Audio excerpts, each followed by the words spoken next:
I'm interested to hear what stocks need to prove it to you in 2016. So not only just perform well or operationally or otherwise, but you don't trust them to execute in the current environment. Royal Dutch Shell. You don't trust the Dutch? I mean, they just spent $70 billion on an acquisition.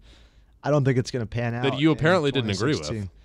Well, I mean, they upped their reserves by 25%, but they spent $71 billion to do it. They're a little bit more into the LNG game with this company, but their locations don't overlap. LNG could be the future, but it's not 2016. So I think some write-downs could occur. They've already announced over 10,000 layoffs through this deal. So they're cost-cutting. Who knows if that's because of efficiencies or because they need to. Right. So I think 2016, Royal Dutch Shell is going to have to prove it. Mr. Crowe, who needs to prove it to you? There's so many companies. Do I have to just pick one? No.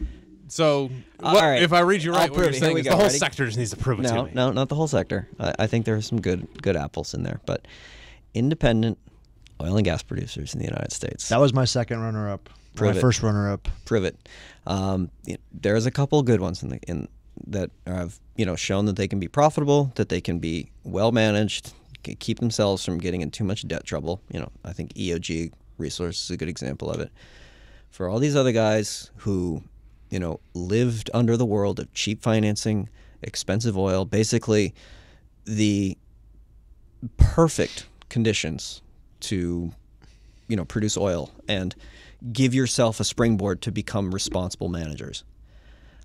Well, now you've been punished, and now you need to prove to us in 2016 that you can more responsibly handle the shale situation, improve efficiencies, find a way to be a profitable business on a free cash flow basis, and actually run in that sort of way. And until I see that, I'm still going to be very, very skeptical, at least as my own personal investing in independent E&Ps. Do they learn or do they rhyme with history is what we're trying to decide here. And as land grab is over, so that was a big part of it. They had to drill to keep their acreage. And right. That's over. That's not you can't lean on that anymore. Yeah. That's for sure. So cool.